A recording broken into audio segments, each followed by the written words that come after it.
نحمده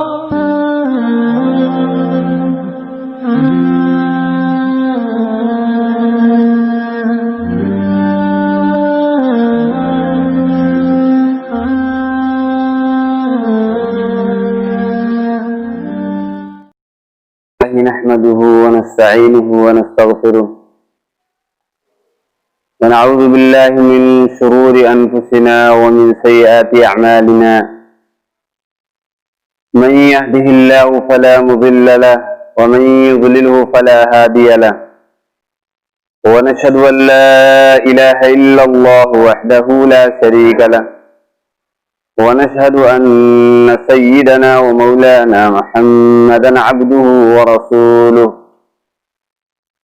أما بعد فأعوذ بالله من الشيطان الرجيم بسم الله الرحمن الرحيم قل للمؤمنين يغضوا من أبصارهم ويحفظوا فروجهم ذلك أزكى لهم إن الله خبير بما يصنعون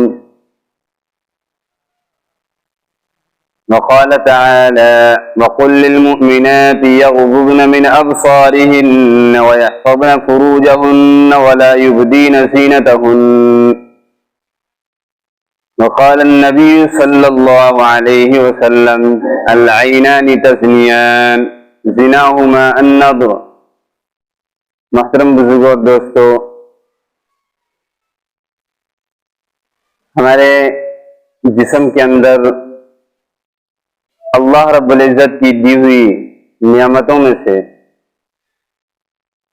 بہت اہم نعمت آنکھ کی نعمت ہے. یہ وہ آنکھ ہے، یہ ہمارے جسم کی یہ دو سوراخیں ہیں جہاں سے دنیا کی ہر فتنے جڑ لیتے ہیں اور دنیا کی ہر برائی کا یہ جڑ ہے. اگر یہ آنکھ نہ ہو تو دنیا سے برائی ختم ہو جائے. کہا کہ برائی میں پڑنے کا، حتیٰ کہ زنا جیسے برائی میں پڑنے کا ذریعہ آنکھ ہے. آنکھ جسم سے لگی ہوئی دو ایسی چیزیں ہیں، دنیا کے اندر جو فساد، جو فتنے، جو بے حیائیاں، جو برائیاں، اسی کی سبب اسی کی وجہ سے. تو یہ کہا بد نظری ام الخبائث ہے، یعنی تمام برائی، تمام خبیث چیزوں کی ماں ہے یہ بد نظری. بد نظری اور غیر محرم کو گھور کر دیکھنا بات تو بہت چھوٹی ہے، لیکن یہ زنا سے کم نہیں. اللہ کے رسول صلی اللہ علیہ وسلم نے ارشاد فرمایا کہ آنکھ زنا کرتی ہے اور اس کا زنا غیر محرم کو دیکھنا ہے، ناجائز چیز کو دیکھنا ہے. اور یہ بیماری اور یہ وبا ایسی عام ہے کہ دیندار طبقہ، دیندار کہے جانے والے لوگ، نماز اور تہجد گزار لوگ بھی اس فتنے سے بچ نہیں پائیں. عجیب عجیب اس بارے میں فتنے ہیں. لوگ یہ پوچھتے ہیں کہ میں وہی انسان ہوں کہ جب مٹی میں ہاتھ لگاتا تھا تو سونا بن جاتا تھا، اور میں اپنے کم وقت میں، ایک وقت میں نے بہت سارا کام کر دیا، لیکن مفتی صاحب آج تو وقت میں برکت ہی نہیں ہے، اور جس کام میں سونے میں ہاتھ لگاتا ہوں مٹی ہو جاتا ہے. معلوم نہیں کیا ہو گیا. بات وہ نہیں ہے، بات یہ ہے کہ آپ کی آنکھ خراب ہو گئی، نگاہ غلط دیکھنے لگی. یہ تو حدیث کے اندر موجود ہے کہ جب آدمی غیر محرم کو دیکھے گا، نگاہ سے بدنگاہی کرے گا اور غلط چیزوں کو دیکھے گا، اللہ زندگی میں برکت کو ختم کر دیں گے. کسی کام میں جی نہیں لگے گا. اسٹوڈنٹ اور طالب علم ہیں تو کتابیں اسے اچھی نہیں لگیں گی، پڑھائی اچھی نہیں لگے گی، اور والدین مطالبہ کرتے ہیں کوئی تعویذ دے دیجیے. سب سے بڑا تعویذ آپ نے اس کے ہاتھ میں موبائل جو دے دیا ہے، اس کی آنکھیں جو بدنظری دیکھ رہی ہیں، غلط فلمیں دیکھ رہا ہے، فحش مناظر دیکھ رہا ہے، ننگا پنوں کو دیکھ رہا ہے، اس کے ذہن میں کیسے ایجوکیشن آئے؟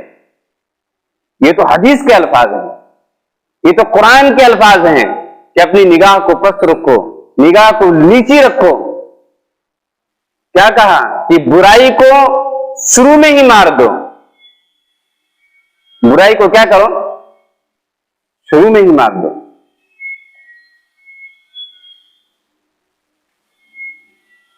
اسی لیے کہا کہ اپنی نگاہ کو نیچی رکھو۔ مسلمان مردوں سے مطالبہ ہے کہ نبی آپ کہہ دیجئے مسلمان مردوں سے یغضوا من ابصارہم، اپنی نگاہوں کو نیچی رکھیں، وَيَحْفَظُوا فُرُوجَهُمْ، اپنے شرمگاہ کی حفاظت کریں، ذَلِكَ أَزْكَىٰ لَهُمْ، یہ ان کے لیے بہتر ہے، پاکیزگی کا ذریعہ ہے نگاہ کو اگر بچایا جائے، حفاظت کیا جائے۔ إِنَّ اللَّهَ خَبِيرٌ بِمَا يَصْنَعُونَ، تم لوگوں سے نگاہ چرا کر غیر محرم کو دیکھتے ہو، عورتوں کے گھورتے ہو، خوبصورت لڑکیوں کو دیکھتے ہو، خبیر بما یصنعون، اللہ تمہارے اس کرتوت کو دیکھ رہا ہے۔ اللہ کیا کر رہا ہے؟ اس کرتوت کو دیکھ رہا ہے۔ اور میں نے کہا کہ اس بیماری میں، اس وبا میں، بے دین کی تو بات چھوڑ دیجئے، دیندار لوگ، اور اس وبا سے بوڑھے بھی کیا ہے، بچے نہیں، بوڑھے بھی نہیں بچے۔ ایک صاحب نے کل، وہ شاید یہاں ہوں گے ہمارے پاس میں، انہوں نے ہم سے سوال کیا اس چوراہے پر کہ مفتی صاحب مورتی کو دیکھنے کا دعا کیا ہے؟ تو مجھے فوراً ذہن میں آیا کہ یہ مورتی کا سوال اس لیے ہو رہا ہے کہ چونکہ پوجا قریب ہے اور غیر مسلم بھائی لوگ مورتی وغیرہ بناتے ہیں، تو ان کے ذہن میں ہے کہ مورتی پر نگاہ پڑے گی، اس کی دعا کیا ہے؟ میں نے کہا کہ مورتی تو دیکھنے کی آپ دعا پوچھتے ہیں، اور جب اس پوجے کے اندر غیر محرم عورتوں پر، بچیوں پر نظر پڑتی ہے، اس کے بارے میں آپ نے دعا نہیں پوچھا؟ غیر محرم کو، عورتوں کو دیکھ کر اس کے ایمان پر جو اثر پڑے گا، اور اس کا ایمان کا جو خاتمہ ہوگا، اور اس کے ایمان کو جو جنازہ نکلے گا، اسے کوئی اندازہ نہیں لگا سکتا ہے۔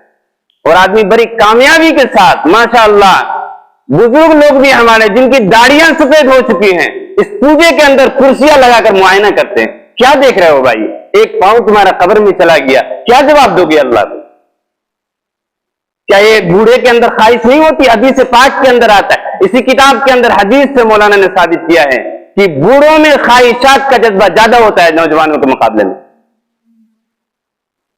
جذبہ زیادہ ہوتا ہے، اور بوڑھے بدنظری کرنے کے لیے زیادہ اسباب پاتے ہیں، انہیں غلط نگاہ دوڑانے کا اسباب زیادہ ملتا ہے، کیونکہ مستورات بھی ان سے پردہ نہیں کرتی ہے، نہیں کرتی ہے کہ بوڑھے ہمارے باپ کے عمر کے ہیں اور پردہ نہیں کرتی ہیں، اب ماشاءاللہ بوڑھے میاں، سمجھے نا؟ تو میرے محترم بزرگوں اور دوستو، ایسا نہیں ہے کہ بال سفید ہو گیا تو اب غیر محرم کو دیکھنا جائز ہے، ایسی بات نہیں ہے، ایسی بات نہیں ہے کہ خواہشات کا مادہ ہر کسی کے نفس کے اندر ڈالا گیا، بھلے ہی بوڑھے مرد زنا کے قابل نہ ہو میرے محترم بزرگوں دوستو، لیکن خواہشات سے بھرپور ہوتا ہے۔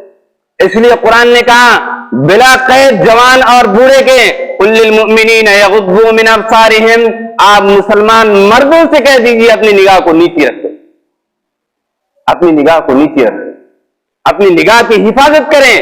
آج لوگوں کی طبیعت اعمال میں نہیں لگتی، اور نماز کے اندر طبیعت نہیں لگنے کا بہت بڑی وجہ حدیث سے ثابت ہوتا ہے کہ ان کی نگاہ صحیح نہیں ہے۔ جس کی نگاہ صحیح نہیں ہو، بدنظری کو جو عادی ہو جاتا ہے میرے محترم بزرگوں دوستو، شیطان اس سے پر امید رہتا ہے، ہمیشہ امید میں رہتا ہے کہ اسے تو زنا میں مبتلا کر کے چھوڑے گا، اسی تو غلط کاری میں مبتلا کر کے چھوڑے گا۔ کہا کہ نگاہ زنا کی پہلی سیڑھی ہے۔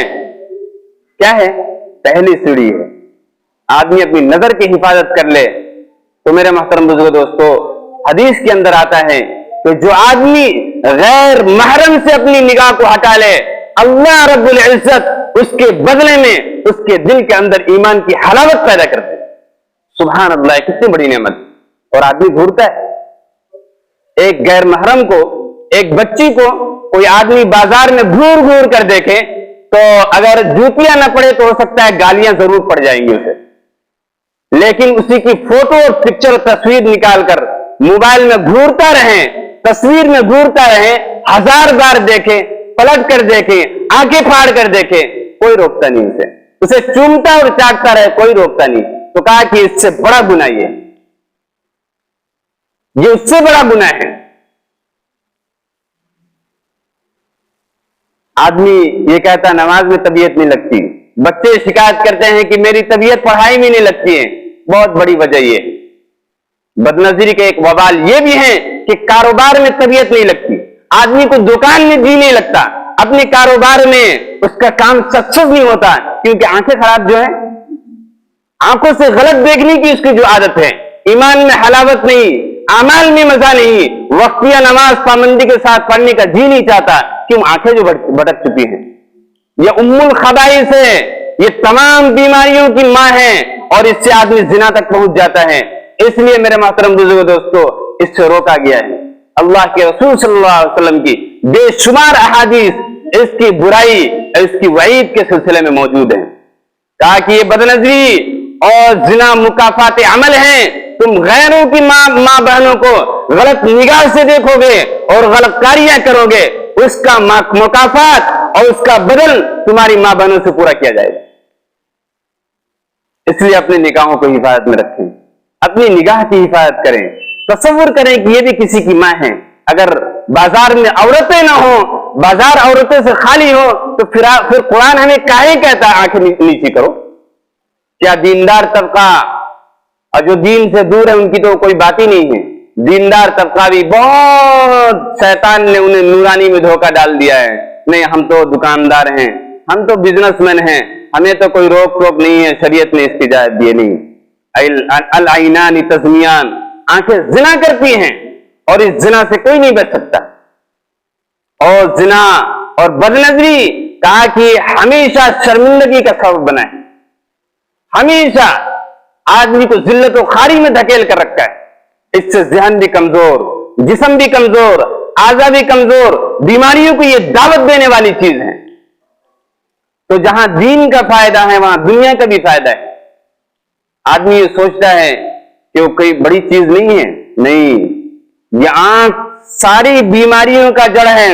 جس آدمی نے آنکھ کی حفاظت کر لی، اس نے اپنی شرمگاہ کی، اس نے اپنی ایمان کی، اس نے اپنے عقیدے کی، اس نے اپنی صحت کی، اس نے اپنی دین کی حفاظت کر لی۔ یہ انسان کی جسم سے جڑی ہوئی دو آنکھیں دنیا کے اندر فتنہ برپا کرنے کا واحد ذریعہ ہے، واحد ذریعہ ہے یہ، اس لیے آنکھوں کی حفاظت ضروری ہے۔ ابھی پوجا ہوگا، لوگ بازاروں میں قصدن جائیں گے، بلا ضرورت جائیں گے تاکہ آنکھیں بچیں۔ آپ وہاں تصور کریں کہ ہماری ماں ہیں، ہماری بہنیں ہیں، آپ یہ کہیں گے نہیں بازاروں میں عورتوں کو آنا ہی نہیں چاہیے، تو پھر قرآن نے آیت کیوں نازل کی کہ آپ بازاروں کے اندر نگاہ کو نیچے رکھو؟ اگر بازار میں بے پردہ عورتیں آ گئیں تو کیا ہماری آنکھوں ان کے دیکھنے کے لیے ہیں؟ اللہ کا حکم نہیں ہمارے سامنے، نبی پاک صلی اللہ علیہ وسلم کی حدیث ہمارے سامنے نہیں ہے، ہمارے بس میں جو ہے ہم تو اس کو کریں۔ اس لیے میرے محترم دوستو، آخر میں وہی بات کہہ کے بات ختم کر دوں گا کہ یہ مکافات عمل ہے، یہ بدل ہے۔ آپ نے غیروں کی ماں بہنوں کو جھانکا اور گھورا تو خدا کی قسم اس حدیث پر قسم کھایا جا سکتا ہے کہ آپ کے ماں بہنوں پر کوئی غلط نظر دوڑائے گا۔ اللہ ہم سب کی حفاظت فرمائے، آمین۔ وآخر دعوانا ان الحمد للہ رب العالمین۔